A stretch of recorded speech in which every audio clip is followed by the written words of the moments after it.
Bueno, ahí puse a grabar, así que les doy la bienvenida ya ahora oficialmente. Muy buenas tardes a todos. Gracias por acompañarnos en este encuentro virtual de la Diplomatura Universitaria en Teatro para Docentes, Bibliotecarios y Bibliotecarias de la UNRAF, Universidad Nacional de Rafaela. Em, Hoy continuamos con el itinerario que propusimos para el programa educativo del Teatro Nacional Cervantes, del que estamos participando con la obra La Gesta Heroica de Ricardo Bartís. La propuesta de hoy eh, consiste en enfocarnos en, bueno, en reflexionar un poco sobre las actividades que hemos realizado a lo largo de este itinerario y en compartir algunas impresiones, algunos aprendizajes, hacer algunos intercambios. En la propuesta que les hemos acercado había diversas actividades, entre ellas, por supuesto, en primerísimo lugar, el visionado de la obra, La Gesta Heroica, y el visionado también de la conversación que se hizo desde el Teatro Nacional Cervantes cuando fue estrenada la pieza en la sala. En esa conversación participaron Ricardo Bartís y, bueno, Luis Machín, Martín Mir y Marina Carrasco. Luego les compartimos también algunos materiales en video y también algunos textos.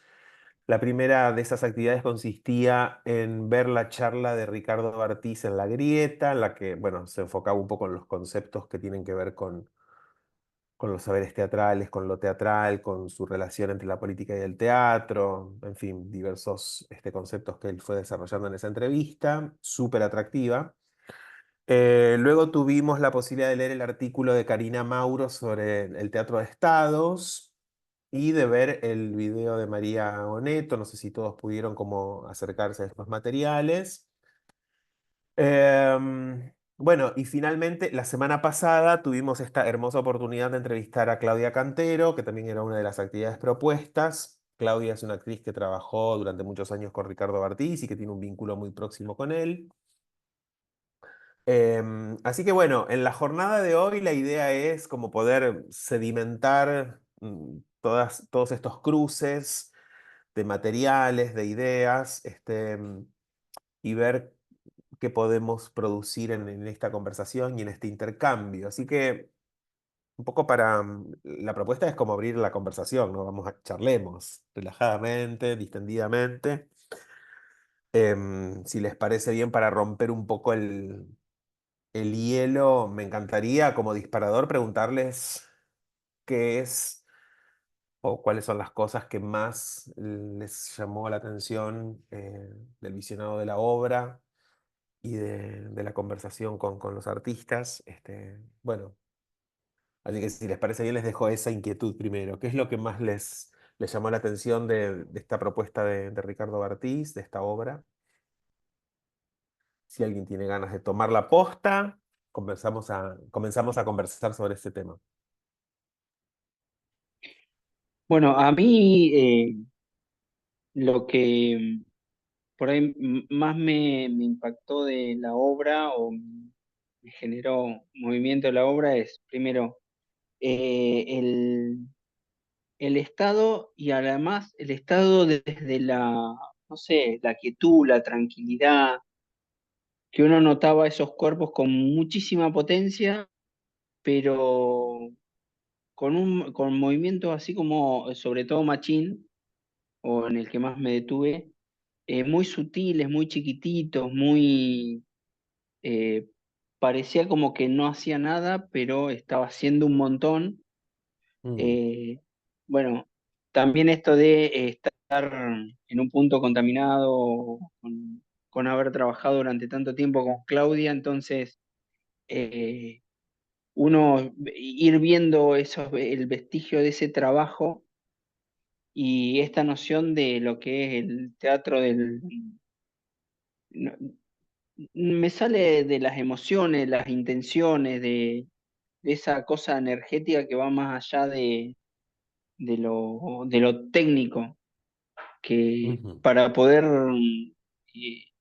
sacar ese trabajo, tenés que tener una técnica sumamente trabajada y se veía, Mm. se nota. eh, Ok. bueno, es O así. sea, lo que más te llamó la atención tiene que ver esto con el lenguaje, con el código de actuación, con el código actoral, y para ir un poco como al concepto que tanto Bartís como, bueno, como quienes trabajan con él han ido madurando a esta idea de teatro de estados, ¿no? Que es como lo que después Sí, retomamos en algunos de los materiales que hemos podido apreciar. Y me parece que está bueno como reforzar conceptualmente esa denominación, digo, ya que viene de parte no solamente de quienes generan esta creación escénica, sino también de quienes reflexionan alrededor de Bartís y bueno, y de su equipo de trabajo, ¿no? Como el teatro de estados. Sí, genial, buenísimo, yo, Héctor. yo no, yo no tenía, retomando el texto que nos pasaron, Sí, no tenía el que había trabajado con Pavlovsky en Pablo, y ese cruce que había en el texto con el punto culmine en Pavlovsky con variaciones Meyerhold, que uno en la escritura vos ya lo ves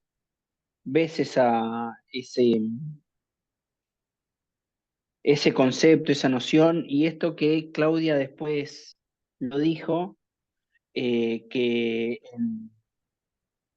ay, no me sale la obra, el,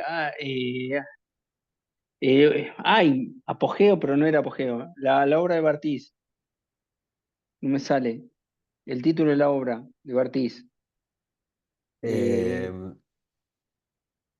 la pesca, de mal en la que estamos peor, trabajando, no, la la que estamos gesta, trabajando ahora, la gesta heroica. la gesta heroica, donde Claudia nos decía que se le cerró todo cuando Bartiz hizo el papel de Machín, Lo está haciendo que era ahora, de hecho. autobiográfico. Claro, bueno, uno no tiene la suerte de poder verlo en Buenos Aires. Mm, Eh, Todas las obras de Pavlovsky llegó un momento que se dijo que solamente Pavlovsky las podía actuar por lo que él transmitía y lo que estaba plasmado en ese texto. Me hizo acordar a esto que dijo Claudia de es una autobiografía de Ortiz y que solamente, por eso le cerraba a él, solamente él podía hacer ese papel que en la versión que nosotros vimos la actuaba Machín. sí, sí, sí, sí. Bueno, chicas, ¿a ustedes qué les llamó la atención de la obra de Bartís, de la puesta en escena, de, bueno, de lo que pudimos ver? Eh, a mí hay una frase después de leer todos los materiales que me gustó un montón, que decía que no se aspiraba en el teatro a tener la verdad y que había que cuestionarla.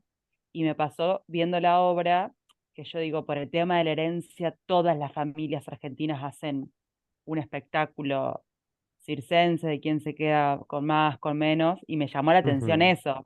Es verdad lo sí. que dice Héctor del ritmo y que, pero yo siento que hay como un montón de cosas extras que eran súper violentas, Mm, que acá está la de la liberación, los estímulos, todo lo que tenía que trabajar el actor, y por ejemplo, a mí me llamaba la atención los hijos, con ese mm, lenguaje que decía Héctor. Ernesto, Elena y Lorenzo todo el tiempo atacaban. Atacaban cuando en un momento creo que es Ernesto el que le dice, ¿por qué no te morís, papá?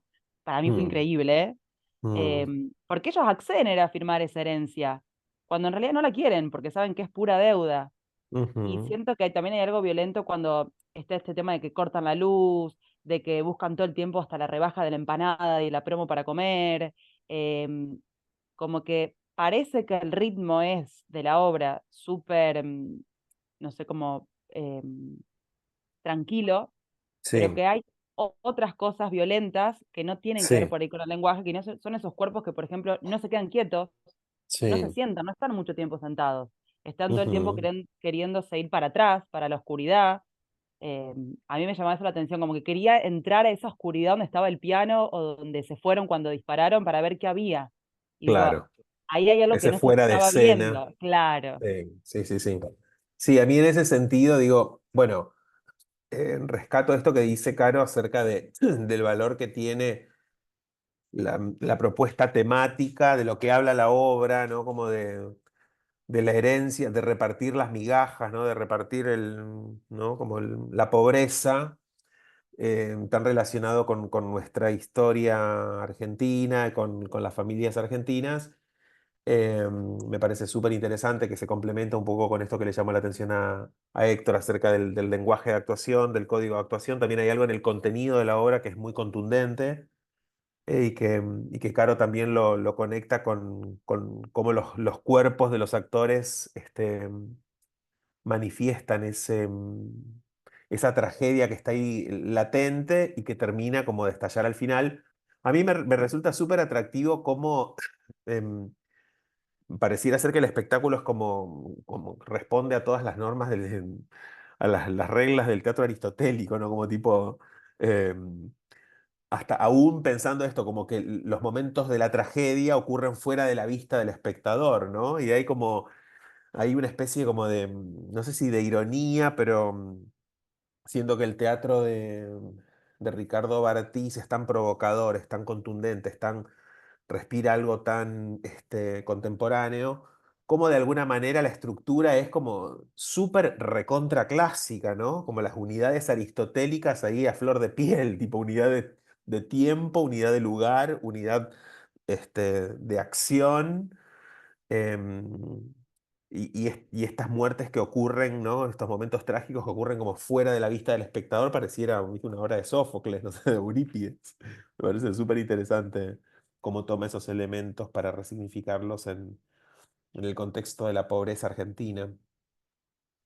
Yo hablaba con Caro antes y le comentaba que también había hecho un paralelismo, no sé, quizás por mi forma de entender la vida, la literatura y que todo lo atravieso desde una mirada social, política. Y después, bueno, leyendo los materiales, me daba cuenta de eso, como una familia que podía ser representativa de una Argentina en cualquier momento de la historia nacional, podríamos decir. Ujú, Eh, Esa circularidad del estar o en ese momento de devastados, esto que decíamos recién, de mostrarse en el afuera, pero también en escena en cuanto a la vestimenta. Eh, ujú, Como toda muy precaria, esa escenografía, a mí me llamó mucho la atención el mapa ahí de Argentina y que de hecho hice como una acotación en lo que estaba escrito debajo, ujú, en ese cartel que, que tenía eh, debajo del mapa, que era eh, algo sobre,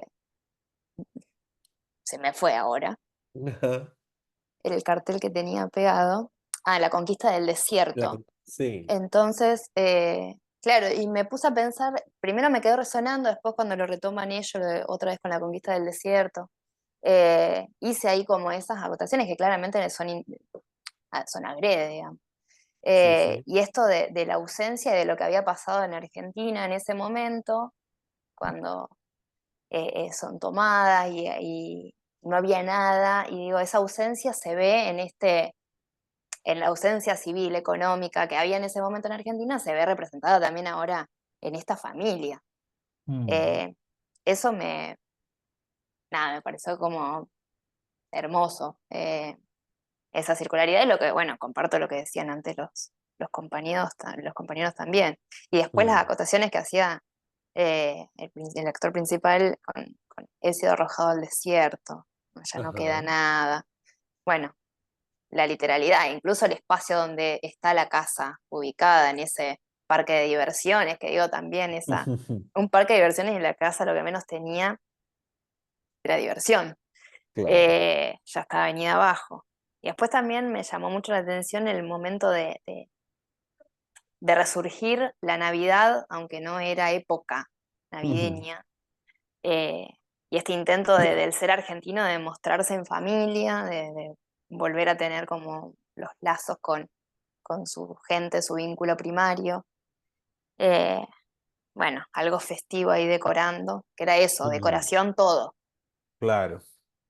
Pero Sí, hay como creo una especie que de nostalgia, hay como una especie de nostalgia por una festividad que ya pasó, que ya no existe, ¿no? Como no solo en la idea de la Navidad, que no es Navidad, sino en ese parque de diversiones que ya está cerrado, en decadencia, y no solo en eso, sino también hasta en la imposibilidad de la celebración de reunir la familia a comer esas empanadas que no son comidas tampoco, como la imposibilidad de lo festivo, ¿no? Como que ya eso forma parte de una nostalgia que, bueno, también en términos visuales me parece que la escenografía lo refleja muy bien. Hay algo ahí como en ese ambiente de colores medio sepia, ¿no? Como que dan sensación de foto vieja, medio manchada, todo, bueno, un poco corroído por el paso del tiempo.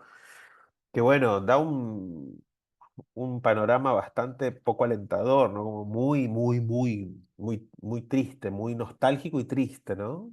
Sí, te interrumpía antes, Caro, perdón. no, me quedé pensando en eso de lo festivo, que es verdad, sobre todo lo del parque de diversiones por ahí es nostalgia, pero en el caso que decía Georgia, a mí también me llamó la atención que cuando se corta la luz, ella dice que era porque papá había querido que prenda las guirnaldas y las luces. Digo, también hay algo de fingido, de justo el padre reúne a los hijos para firmar la herencia, para tener una última cena, esto Mm, que hablamos de la Navidad y hay un caretaje terrible, digo, nos juntamos para Año Nuevo, para sí, Navidad, para los cumples, y hay familiares que se llevan como perros y gatos, entonces también hay algo como sí. teatral en la vida que se llevó al teatro mismo, como el teatro dentro Mm, del teatro. Y lo claro. loco de todo esto antiguo y se ve por ahí un contexto argentino que es patriarcal puro, pero también está venido a menos. Cuando esta mamá se va y los hijos no le quieren decir que está en Mar del Plata, a mí me llamaba la atención porque era como que se tapaban entre ellos, les preocupaba solamente los alfajores de Mar del Plata, pero esa madre se pudo ir de ahí. Mm, Entonces, dentro de esa decadencia, dentro de ese ámbito violento, ese padre que quieren que se muera, esa herencia que no es herencia, en realidad son deudas, hay alguien que salió de ahí, que es esa mamá, esa esposa, que no sí. volvió. Eso es como, y se nombra como algo oculto, como no lo nombres, no se la nombres, porque Mm, está viva esa mamá. A él se la nombran como que está viva, pero bueno. sí, sí. Y yo también creo que tiene que ver con esto de que él arranca la obra con él enfermo, Mm, elementos que juega con que se pone y se saca el suero. Después me llama mucho la atención cuando le da el calmante, que es una jeringa grandota, o cuando se saca los gases, que se pincha con una, sería, y esto de querer reunir esa infancia feliz, digamos. A ver, yo lo vi así, como que no contar que la mamá se fue, ¿te acordás lo que jugábamos cuando éramos chicos? ¿Te acordás lo que yo le hacía lo del espejo? Por ejemplo, en eso me llamó mucho la atención en la entrevista, cuando Machín dice, cuando Ortiz lo invita, a que era una nueva versión del rey Lear. Lear. Rey Lear. Ajá. Sí. O sea que ellos empezaron, viste, en este caos de lo que cuentan todo, de cómo inicia, de cómo trabaja él, era como una versión del Rey Lear. Y de ahí como él lo fue llevando y cada actor fue, digamos, transformándose hasta lo que llegan, hasta lo que Mm, vemos. sí. Pero, y mucho, y encima está textualizado, digamos, tiene las partes del Rey Lear.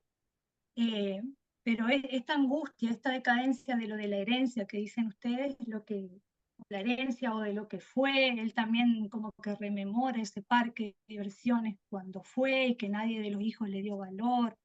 El personaje del chico, el superado o el que llega con saco y corbata como el hijo triunfador, digamos, del otro que quedó en la casa a quedar con el padre, pero que en realidad tiene todo demuestra con su cuerpo, con su energía, todos los problemas que tiene con Mm, su familia ya, digamos, el caretaje sigue presente, como vos decís, como se tienen sí, que sí, drogar sí. todo el tiempo para aguantarse, estar en ese lugar ese ratito.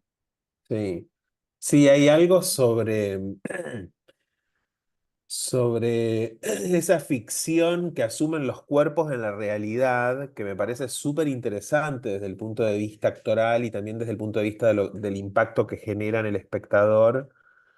Em, ese doble juego, ¿no? Como de apariencias y como de abrirnos la puerta, imaginarnos situaciones como muy oscuras, muy como difíciles. Bueno, estaba ahí la mención acerca de cómo empieza con la cuestión de la enfermedad. Hay algo sobre la bajeza de lo que los cuerpos proponen en relación a los órganos, ¿no? Como a lo bajo, a los órganos sexuales, al estar ahí como queriéndose, ¿viste? Esa escena en la que está como secándose el pito con un pedazo de papel higiénico, lo deja ahí tirado, y los gases, y el del dolor de estómago, y la droga, ¿no? Y como que toman merca a lo loco y les queda la nariz manchada.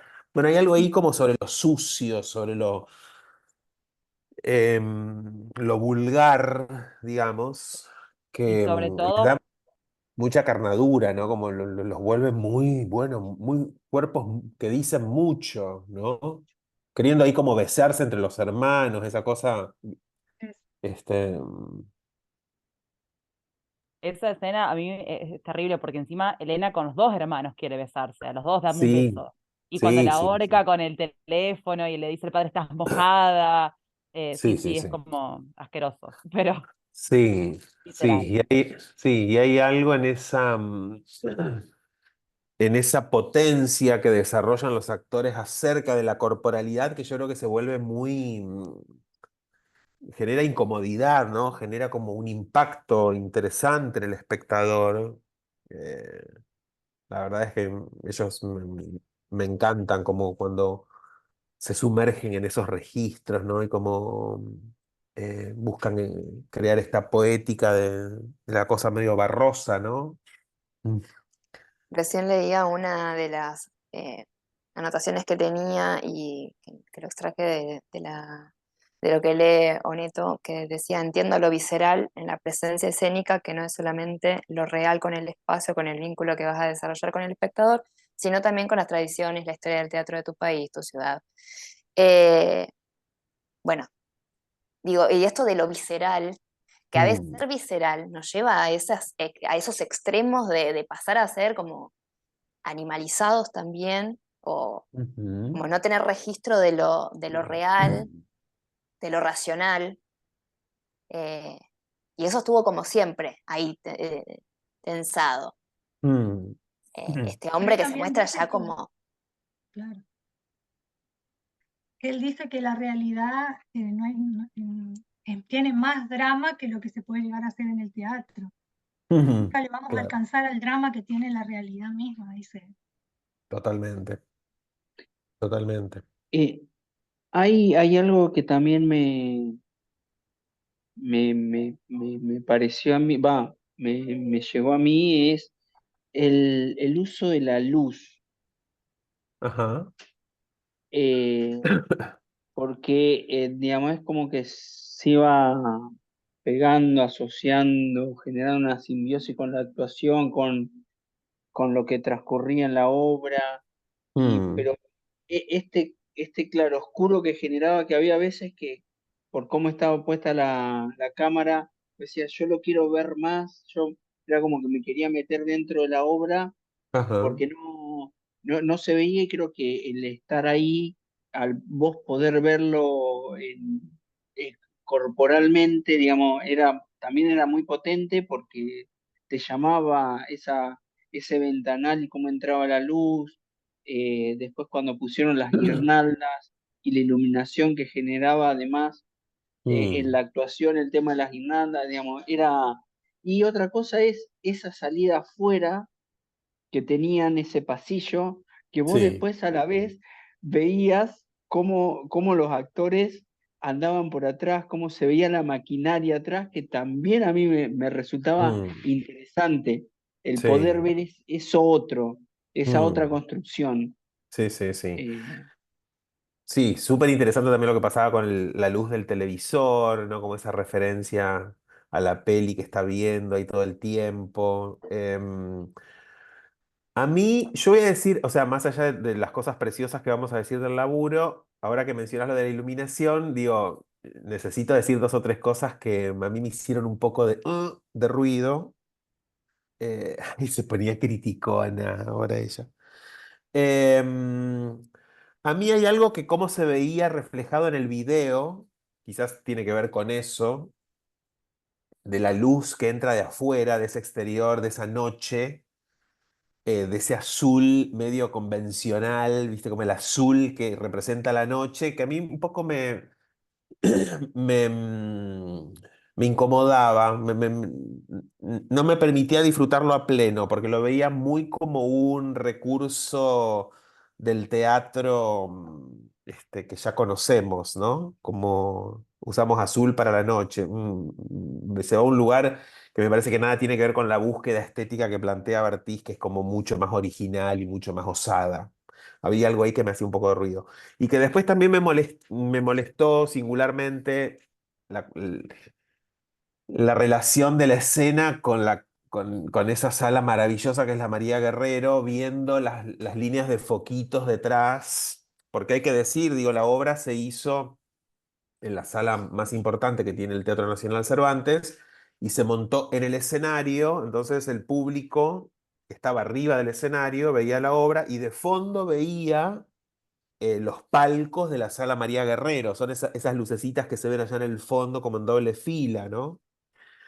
Eso a mí me hizo mucho ruido, me hizo mucho ruido, sobre todo Vos, porque lo que generaba visualmente, digo, como ese poner en evidencia que estamos en el teatro, o sea, con ese procedimiento, bueno, queda medio bobo decirlo brechtiano, pero había algo ahí de recordarnos que estábamos en ese espacio y en esa sala que a mí no me sumaba para el imaginario de la obra. Y de hecho yo recuerdo haber pensado como en el momento en el que se estrenó, tipo, che, qué pena que se sacrifique esta sala que es la más importante que tiene el único Teatro Nacional de la Argentina para hacer una obra en la que van a entrar, eh, no sé, la quinta parte del público podría entrar en la sala, porque no la hicieron en alguna de las otras dos salas. Era lo que yo pensé en ese momento, ¿no? Entonces ahora como ver los foquitos ahí detrás me recordaba eso y me distanciaba un poco del material que propone la obra y bueno, y de toda su potencia, ¿no? Esas cosas me hicieron un poquito me llamaron un poco, me sacaron un poco del espectáculo. ve, ahí está esto Dicho de está, listo, lo dije, ya está. esto que vos decís, Marcelo, digamos, vos sé que yo como no tengo la referencia de haber estado en esa sala, entonces Ajá. yo trataba de entender cómo era cómo era lo El físico, dispositivo, claro. claro, y en ningún momento se me cruzó que esas lucecitas eran la de los palcos, Claro, y claro. para mí era, mira, está mostrando la artificialidad, y nos están Mm. haciendo ver a nosotros, que ahora pensando en todo esto que vos decís, che, ¿por qué no fueron a una sala más chiquitita? Pensá Y como si en el Teatro del Círculo de Rosario, viste, como estuvieras arriba del claro, escenario y vos ves la platea, ¿viste? Y entonces había ahí eh, algo visual con los foquitos encendidos durante casi todo el tiempo, porque hay un momento en el que se apagan o se corta la luz y eso no quedan encendidos, pero que de alguna manera yo los conectaba con esas lucecitas de la Navidad que están en la escena, pero me llevaban como a otro lugar, ¿no? Como me hacían pensar en la relación de esa obra en ese lugar, con esa sala, con esa platea vacía, con el público sentado en el escenario, digo, me llevaba a pensar en eso y a reflexionar en, ¿tiene sentido? ¿Por qué? ¿Cómo se toman las decisiones? Bueno, Claro, en la obviamente. entrevista él dice que lo hicieron así porque quería el público cerca de los actores, pero también tuvo problemas con unas gradas que las 6, 7 y 8 que no veían, o sea, Claro, y mucha queja. Yo decía claro. en la entrevista en el Cervantes y él se queja del Cervantes ahí, digamos, en la entrevista y quedó en el canal del Cervantes sus quejas, pero quién Sí. sabe a qué, dijo que pasaron 3 directores, que a todos les tuvo que explicar y bueno, sabe. Sí. Sí, claro, porque cuando él empezó el proyecto, a ver, Yo me acuerdo haberme reunido con Bartiz, tipo, antes de terminar mi gestión. Así que, bueno, en ese momento era Alejandro Tantanián, el director del Cervantes. Cuando lo estrenó, la directora era Gladys Contreras. Em, no sé cuál sería el tercero, no sé si habrá sido el previo a Tantanián. Bueno, no recuerdo. Pero sí, digamos, ahí empiezan esas preguntas acerca de eh, cuál es el rol del teatro público y cómo debe estar en sintonía lo que se programa con lo que la infraestructura ofrece. El Teatro Nacional Cervantes tiene esta sala, que es la María Guerrero, que es la más importante del edificio, que, digo, ofrece una oportunidad medio única. eh, para poder acceder a un auditorio que no sé si, no me acuerdo bien qué capacidad tiene, pero un número importante de espectadores. Y luego tiene dos salas más pequeñas, alternativas, em, que ofrecen esa particularidad de estar más próximos, de que son más pequeñas, de que son más íntimas. Y te voy a decir, ¿por qué no la hiciste en la otra? En la Luisa Beil o en la otra, no me acuerdo cómo se llama. Bueno. Ahí estará el intríngulis de cómo se toman esas decisiones y cómo también en el paso de las gestiones van quedando programaciones que un nuevo director tiene que después reconfigurar, repensar. Bueno, para mí no fue una idea brillante, todo lo contrario. Diría, para el Teatro Cervantes es un lujo tenerlo a Bartiz en su programación, con su nueva obra. No sé si fue una buena decisión programarla con el público arriba de la escena, que ya lo había hecho Tantanián en su gestión, también con una obra que él mismo dirigía. Eh, bueno, que los espectadores estábamos ubicados en el escenario y vos veías ese palco que tiene capacidad, no sé, para 1.200 personas, no sé cuánto será. Ahora voy a buscar la capacidad del Cervantes porque me quedé con capacidad de la Sala María Guerrero, Teatro Nacional Cervantes. Em, Tiene capacidad 870 espectadores. Bueno, una capacidad singular, ¿no? Vos sabés que con esto que vos decís, recuerdo estuve en un festival en Tucumán y se generó esta pregunta porque se le preguntó a la actriz y al director por qué trabajaban sobre el tema del tránsito de una mujer por las salinas de Perú a Chile y llenó todo el escenario de sal. Mm, Gastaron en la digamos, la gente del festival en producción de comprar sal, kilos, y después se tiró. Y es lo mismo, bueno, che, era necesario, ¿por qué fue la decisión? ¿Qué fue por qué pasó esto? Si no se podía buscar la alternativa de, ¿qué es esto que vos decís? Bueno, a ver, Me podemos parece ir que eso es a... me parece que eso es otra discusión, ¿no? Me parece que eso, Héctor, es otra discusión. Digo, porque pienso, no sé, pienso en la consagración de la primavera de Pina Bausch con ese escenario completamente lleno de tierra. eh, y, digamos, si alguien se preguntara, ¿pero tiene sentido llenar el escenario de tierra? Yo diría, y sí, si no está la tierra, digo, la obra de Pina es otra cosa totalmente distinta. Entonces, eso quizás tiene que ver con otro tipo de conversación. Em, bueno, Yo lo pensé, lo asocié por esta cuestión del costo y de reutilizar bien esta cuestión de la puesta en ese lugar, qué fue lo que le dio, eh, tomando el escenario como lo tomaron, subiendo al público, que el público veía el palco de la sala. En eso lo pensé, en ajá. eso fue en lo que yo lo asocié. mm, Si fue como vos decías, si fue una buena decisión hacerla ahí y no ir a una sala más chica para que realmente se pueda aprovechar. claro, O, claro. Ok.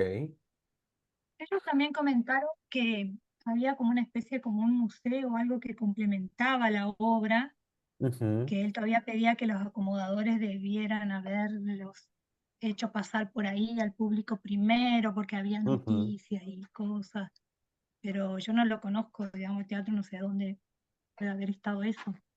claro. Sí, no tengo idea de dónde estaba montada esa idea de como de museo.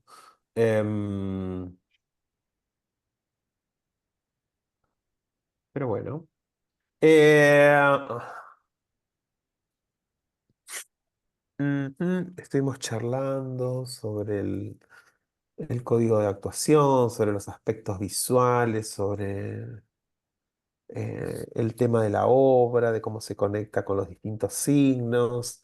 Am, Entre las propuestas así de conversación, digo, me interesaba esto, ver por dónde les había resonado a ustedes en particular y, y bueno, y un poco ver como de los conceptos que aparecen en la obra o de las cuestiones que se ponen en conversación, ¿qué sienten ustedes que pueden llevarse para sus espacios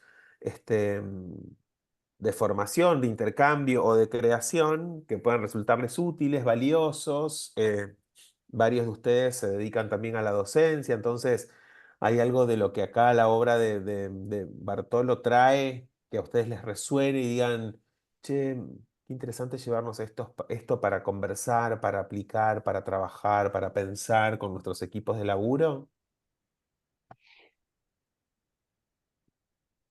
Dos cosas yo digo en mi caso. Esto Sí. de potenciar más lo que diríamos el teatro de estados, sacarle mucho más jugo, poder eh, implementarlo más o animarse a más.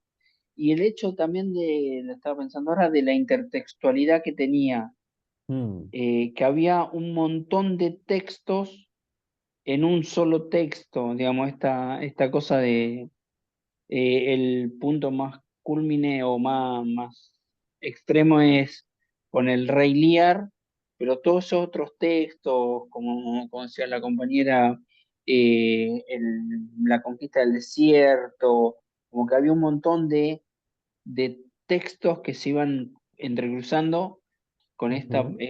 con este teatro de estados. Ajá,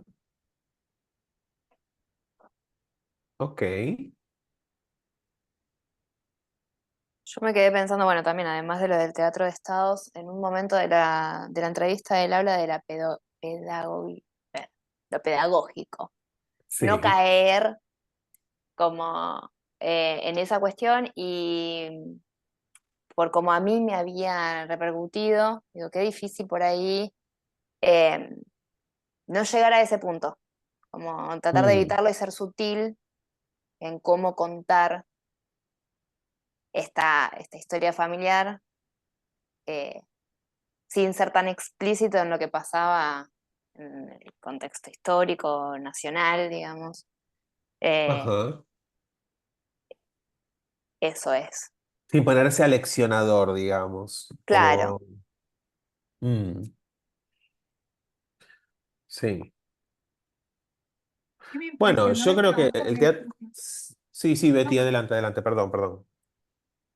no, que del trabajo de cómo, que también se lo preguntamos a Cantero, cómo surge de mucha lectura primero, de algo que les interesa, y después el trabajo de la improvisación, pero con el director ahí en el escenario, al lado tuyo, o diciéndole Ujú, cosas al oído, o a veces nos confesaron que gritándoles, pero siempre ahí llevando la escena. De eso conocía lo de la improvisación, pero de esa manera no lo conocía a Ortiz, sería, pero no ok. conocía esa forma de trabajo. Ok, Eh, y que todo que vos te pareciera que me da como angustia o como miedo, digamos, pero en realidad todos terminan como amando eso. Él les transmite una pasión que todos lo quieren volver al esportivo o a las clases de él, digamos. ajá. Y siempre en su forma de hablar, o sea que en su forma de trabajar también estaba mezclado el humor. Entonces, Es como que había una disciplina, un trabajo visceral, pero feliz, no sé. Bueno, a mí me llamó mucho la atención eso. Ajá, genial, genial. Sí, Caro. A mí me llamó la atención lo que plantea Betty también. Cuando leí todo y el material y veía los videos, él decía como que el teatro era estar y hablaba siempre de un nosotros y hablaba de esa energía o eso que se daba en un momento particular y lo Ujú, relacioné mucho con lo que veíamos en la diplomatura, que era en tus materias, que hablábamos de que el actor tiene que tener la capacidad de actuar ante estímulos ajenos. Y es re loco porque mm, él también vuelve sobre eso y retoma a Stanislavski y decía como, bueno, es una energía, un momento que está lo que planteaba Betty, ese director tiene que estar mm, estimulando, llevando ideas a través de lo sonoro, de los sentidos, y es cómo ese actor en ese momento está y cómo sí, cómo se conecta con ese espectador, que me parece, no me acuerdo cómo era la frase, pero planteaba que el torero tenía el mismo miedo que el actor, ah, de que era el miedo a morir. Como bueno, mm, salgo al escenario y no es que digo soy un mal actor, pero es cómo yo transmito todo esto que a mí me pasa en el ser para ese otro que está viéndome, sí, sí, o sí. para mí mismo en realidad. En el texto que lee María Oneto hay algo acerca de eso. Me parece muy fuerte, más aún teniendo en cuenta que, bueno, que ella murió hace tan poco, que además se suicidó, digo, muy fuerte, siendo una actriz tan, tan poderosa, ¿no? Sí, me quedan resonando entonces, por un lado, pienso en esto que decía antes, me parece Giorgi, sobre la intertextualidad y sobre cómo... No, no fue Giorgi, no, pero alguien habló sobre cómo se... Héctor. ¿no? Ah, Héctor, Héctor, perdón, Héctor, querido. Pasa Sobre la nada. intertextualidad y sobre cómo la obra de Shakespeare dialoga con la obra de Barthes y de alguna manera, digamos, esa construcción termina siendo como un diálogo, ¿no? Como decía Duchamp, que decía que el arte es un juego entre todos los hombres de todas las épocas, y me parece que hay algo muy contemporáneo en abrazar ese concepto, y Barthes lo hace fabulosamente desde la dramaturgia. Iba a decir desde la escritura, y no sé si, digo, finalmente la dramaturgia es producto de ese intercambio con la improvisación con los actores, pero sin dudas que, digo, Ricardo Bartís es un gran hacedor de teatro desde el punto de vista del enfoque que tiene él con la actuación, desde cómo él lleva a los actores a producir su teatro, desde las ideas que lo movilizan a él acerca de la mirada que tiene del mundo y del contexto argentino en este momento, y de cómo genera ese diálogo con otros textos de otros momentos, ¿no? O sea, como dramaturgo, como director, como maestro, me parece que sigue confirmando que es uno de los grandes de la escena nacional, y, y que por un largo rato me parece que va a ser difícil como encontrar un referente que reúna como todas estas cualidades.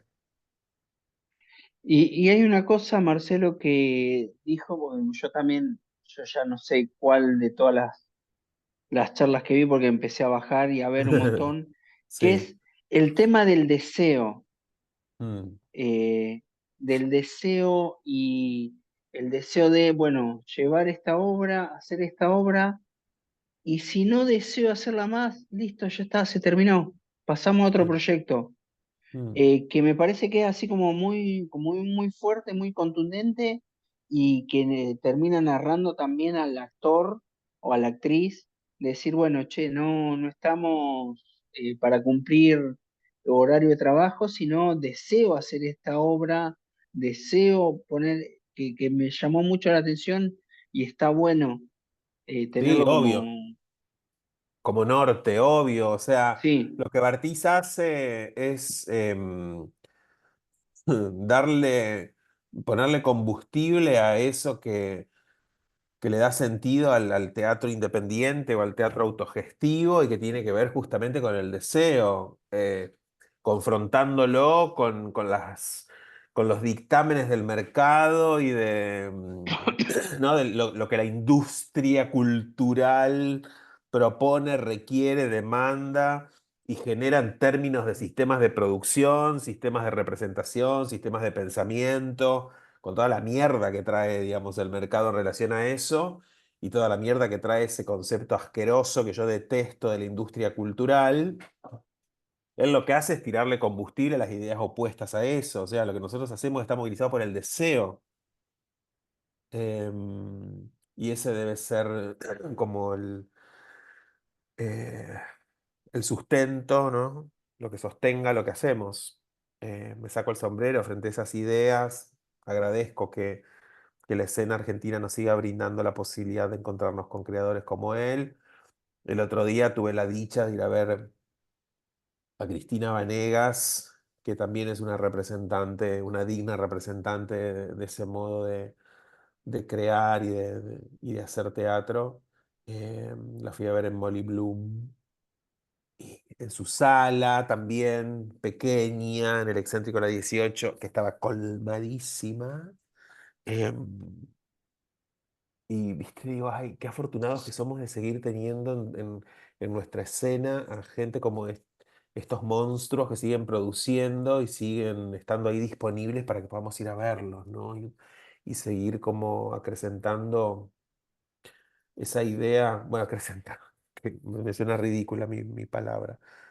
Seguir resistiendo, porque acrecentando cada vez somos Eso iba a menos, cada decir. vez menos, cada vez más chiquito, más, ¿no? Sí. Bueno, nos quedan 5 minutos. Últimas palabras y cerramos el encuentro. Acá vienen los títulos para el tráiler del video. Una frase de cada uno, ¿viste?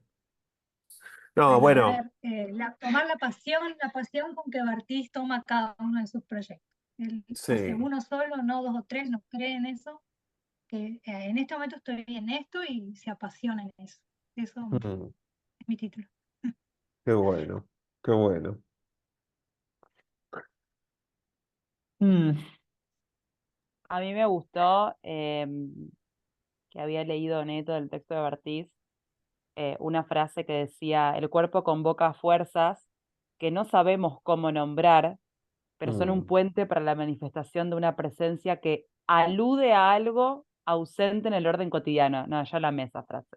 Sí, tremenda. Porque él juega mucho habla mucho esto de la energía de la persona, de que hay Mm, algo dentro que tiene que ser sacado, ujú. que hay que expulsar. Gracias, Caro. Últimas palabras de Georgie y de Héctor. No, que haya más Bartiz en Argentina Mm, en estos momentos. Sí. muy bien. Y sería seguir trabajando con el Estado, pero de la actuación, no con el, eh, digamos, que te ayuden o que desde afuera, en este caso, bueno, Bartiz, trabajándolo, teniéndolo ahí al director, impulsándote a que el actor saque esos estados, para mí debe ser bellísimo vivirlo. Y algo que a mí siempre me quedó y en función de lo que decían antes y de lo que escuchaba es eh, cómo el director, cómo un director te puede provocar a que vos te potencies. Mm, Eh, y creo que cada director encuentra la forma de cómo provocarle al actor movilizándolo y no congelándolo, que eso es lo que genera Bartiz. Por eso, como decía claro. por ahí No Betiana, siempre, no eh, siempre, Héctor. Digo, cuando tenés suerte que te cruzas con claro, alguien que pu- genera eso, sí. pero, pero vos fíjate que, bueno, Bartiz, todos los que han pasado por el Sportivo es como que quieren volver y que Ah, claro, añoran, sí, obvio. añoran estar y que vuelvo a decir, en distintas conferencias, charlas que yo vi, era como que todos los que hablaban, que habían pasado por el Sportivo y habían trabajado con Bartiz, estaban súper emocionados, súper Mm, movilizados porque volvían a decir, nunca volvimos a hacer algo como lo que hacíamos en el Sportivo, que eso claro, también está bueno. claro. Bueno, yo Ah, sí, perdón. no, acotaba algo nomás de que re chupa media, pero quiero agradecerte también por acercarnos a esta propuesta, pero Ah, además algo personal de que estoy haciendo el seminario, le cuento a los compañeros con Marcelo, y estamos trabajando un poco esto, y a mí me mm, ha corrido del lugar quizás cómodo que tenía cuando hacía teatro, y esto del teatro de estados es algo que estamos trabajando, que estamos viendo y que también nos moviliza, nos pone a prueba. eh, mm. y la verdad que yo no lo conocía y nada, fantástico. Ay, Así qué que gracias a bueno. vos también. Gracias. Yo lo último que quiero decir es en relación a esa aclaración que hizo cuando Héctor dijo lo bueno es como trabajar con el Estado. Y quiero hacer foco en esta cuestión que tiene que ver con el Estado nacional, con nuestra necesidad de seguir trabajando con el Estado, dialogando y exigiendo que el Estado esté presente con una política cultural que genere acceso, que genere inclusión, que genere posibilidades. Y en ese sentido, también yo quiero aprovechar para compartir mi agradecimiento por este programa que el Cervantes impulsa y que nos permite gracias a ver algunas obras en video, que bueno, es otro formato, pero nos permite con su guía, con ese cuadernillo precioso, riquísimo, súper completo que prepararon, nos permite, bueno, generar estos encuentros, estos intercambios y vamos por un estado presente, especialmente con el teatro que lo necesita a Y gritos. mucho, y mucho. Querida, Citando, sí, no, Caro, por favor, adelante. que citando a Barthes de lo que vos decís, él mismo dijo, la cultura es un gasto social que debe ser financiado por el Estado. Ujú. Sí, Y todo sí, el sí. tiempo lo repitió. Aplauso para ese concepto. Chiques, gracias. Qué placer compartir con ustedes. Espero que puedan producir un escrito. Sería buenísimo. Les Eh, voy a compartir el ah, video de hoy también por si hay algunas cosas que les puedan ser útiles para ese trabajo final. También está la entrevista de Claudia. Se las compartí el y otro día, ¿verdad? el escrito ese te lo mandamos al mail a Sí, vos. sí, Ah, listo, está. sí, sí. Bien, porque yo quería saber técnicamente dónde lo subíamos, porque digo, bueno, lo escribo, pero dónde lo mando. Ah, ok, ok, ok. Pero te lo mandamos a vos. Sí, ahí se los voy a recordar. Estaba entre las instrucciones, pero se los recuerdo después por la duda si Sí, sí, sí, alguien. sí. Dale. Bueno, gente, les mando un abrazo enorme. Espero que estén muy bien y ojalá nos reunamos pronto para seguir pensando en nuestro hacer teatral. Les mando un abrazo. Bueno, igualmente, nos Que vemos. estén muy bien. Adiós.